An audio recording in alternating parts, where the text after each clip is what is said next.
Did you know the surprising number of objects that you use every day are thanks to accidents? Oh, you can see inside me. Oops, I changed the world.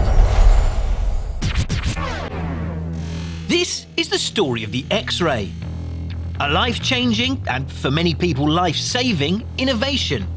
Invented by this guy, Wilhelm Röntgen. It wasn't until the 1800s that we would have a revolutionary new way to look inside ourselves without going under the knife.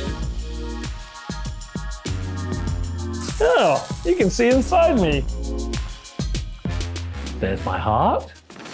Oh dear, I think my liver's a bit knackered. That's too much wine in the liver then. Which, of course, brings us back to this guy. Wilhelm Röntgen is a professor of physics living in Germany, and he's studying the brand new science of cathode rays. He's got what's called a Crookes tube. It's essentially a tube of glass that when he runs electricity through it, beams of electrons stream from the negative end, the cathode, to the anode.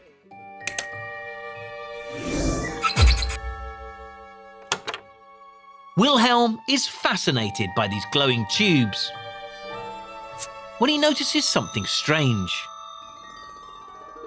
He's darkened the room so he can see things well, and he's got the Crookes tube going, but it's inside of a box. And he notices a little cardboard sheet starts to glow. And this really intrigues him because there's no way that any light can get from the Crookes tube all the way over there to affect it.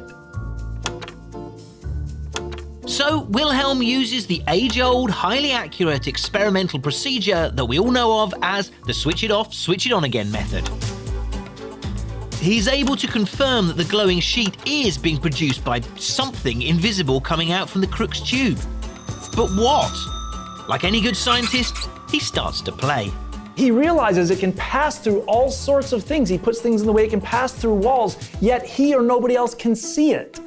So he's got this mysterious beam that he decides to just label X because he doesn't know what it is. And it becomes known as the X-ray. Now, what happens next is a little unclear, because when Wilhelm Röntgen dies in 1923, he has all of his lab notes destroyed. But we think it happened something like this.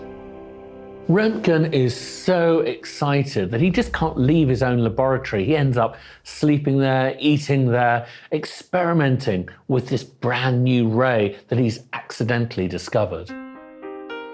He soon works out that his new ray can pass through the tissues of the body, but not bones or metal objects.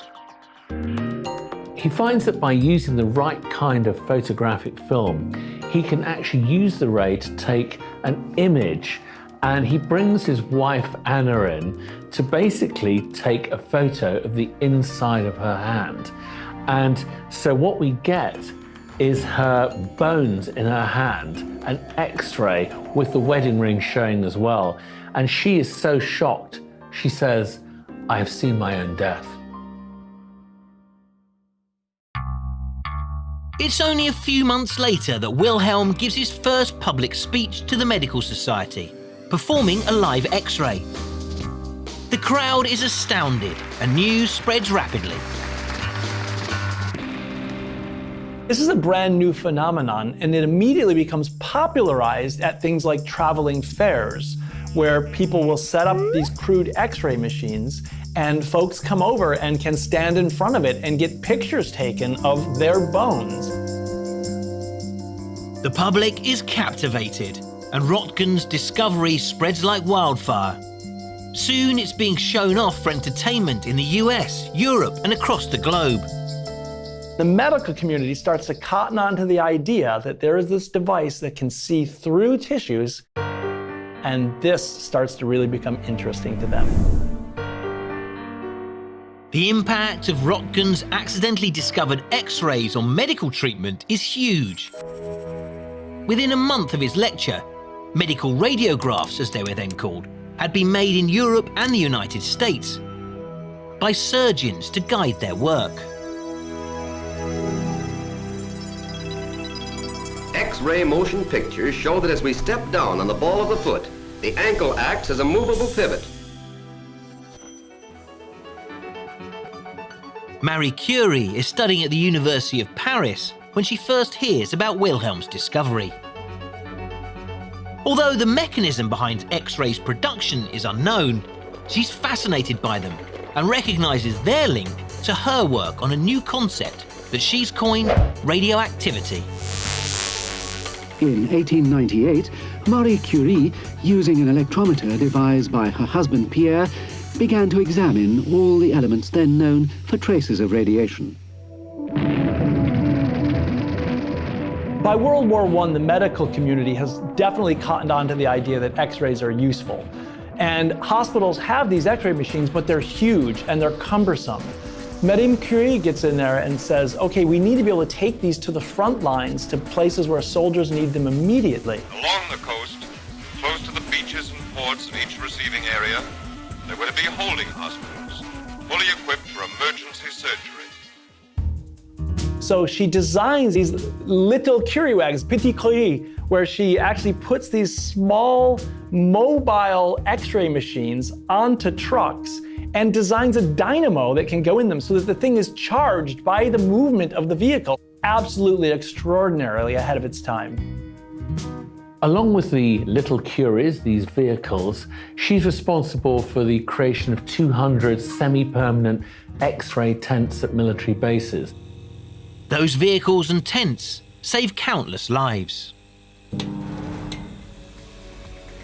Now, X-rays in themselves are really great. However, they've also led to other incredible inventions, such as CT scans, which are kind of like an extension of X-ray, but allow you to see even more detail into the human body. So thanks to X-rays, we've made a brave new medical world. But the impact of Wilhelm's accidental discovery extends far beyond looking inside ourselves. We do have a few tiles. We started to turn X-rays to the skies above. There's a brand new field in astronomy called X-ray astronomy, and it's allowed us to peer deeper into the universe and be able to understand new things about our cosmos. July 23rd, 1999. NASA launches the most powerful X-ray telescope ever built. The Chandra X-ray Observatory, a really brilliant telescope that was able to observe parts of the universe that we hadn't really understood before. Welcome home, Columbia. Beautiful, beautiful. The Earth's atmosphere blocks most X-rays coming from space. By having an orbiting telescope, we're able to see very faint X-ray emissions. The resolution is so good on this telescope that it's like reading a stop sign from 12 miles away. This remarkable clarity allows us to explore the very hot regions of our universe. Being able to detect X-rays in space has led to so many more understandings about our universe, such as detecting exploding stars, different parts of galaxies, and even black holes. I just think that's really cool. I love how X-rays can be used at sort of on the micro scale and the macro scale. So we're able to learn about the structure of DNA and the structure of the universe. I just think there's something poetic about that.